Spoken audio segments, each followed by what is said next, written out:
Luke 22:19-20. Jesus took some bread in his hands and gave thanks for it. He broke the bread and handed it to his apostles. Then he said, "This is my body, which is given for you. Eat this in the way of remembering me." After the meal, he took another cup of wine in his hands. Then he said, "This is my blood. It is poured out for you." And with it, God makes his new agreement. Most of you have probably heard that scripture, or you know of it. But have you ever thought about where it was said? And that painting you see behind me there, that's a painting by Leonardo da Vinci. It's titled The Last Supper.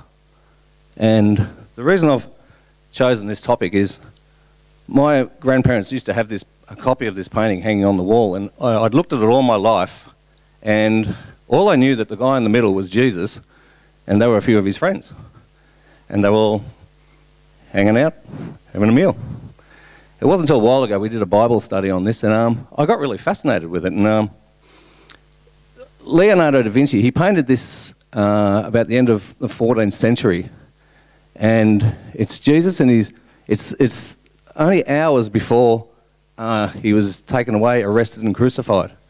And he's got his 12 disciples there, and he painted it about the end of the 14th century, and it's painted on a wall in a monastery in Milan in northern Italy. And that funny square bit you see down the middle down there, that's actually a doorway.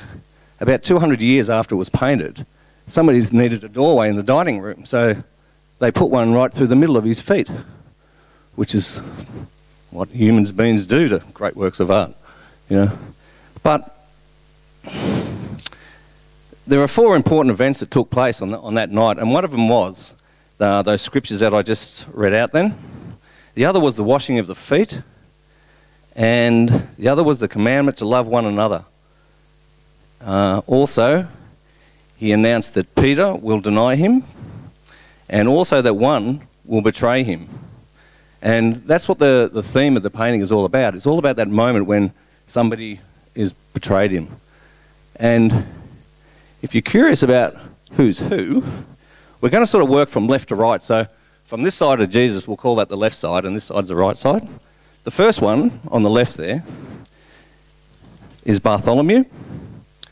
Then the next one is James Minor, they call him. There's 2 James. It's a James Minor, and I'm just assuming that he's a younger one because there's a James Minor and a James Major.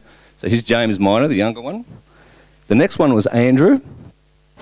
And then the one seated is Judas. And that's basically what the whole painting is all about. Now, in his right hand, he's clutching a bag, and some of them suggest that that was the bag of silver that he was paid. And just behind him is Peter. And you can see just behind him, he's holding a knife twisted at the back there. Now, Peter was also known at the time, he was known as the swordman. He was also the one that after Jesus was arrested, he cut off the ear of one of the guards.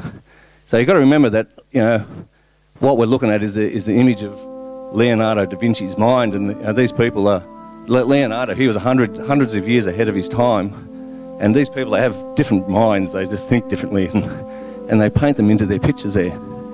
And then, the next one, which is tilted head over, is John. But some of them believe that that may be Mary Magdalene, because it's a very feminine looking sort of person painted in there, but that couldn't have been possible because there were only 12 disciples and Mary wasn't one of them. And then there's, of course, Jesus. And then the next one is Thomas, James Major, Philip, Matthew, I don't know if I'm saying this right, Thaddeus, and was that right? And then Simon. Okay?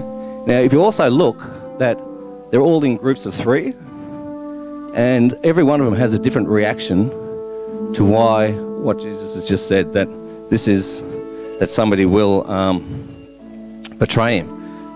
And the first group there, they just look really surprised. And then the second group is Judas with the bag and Peter with the knife.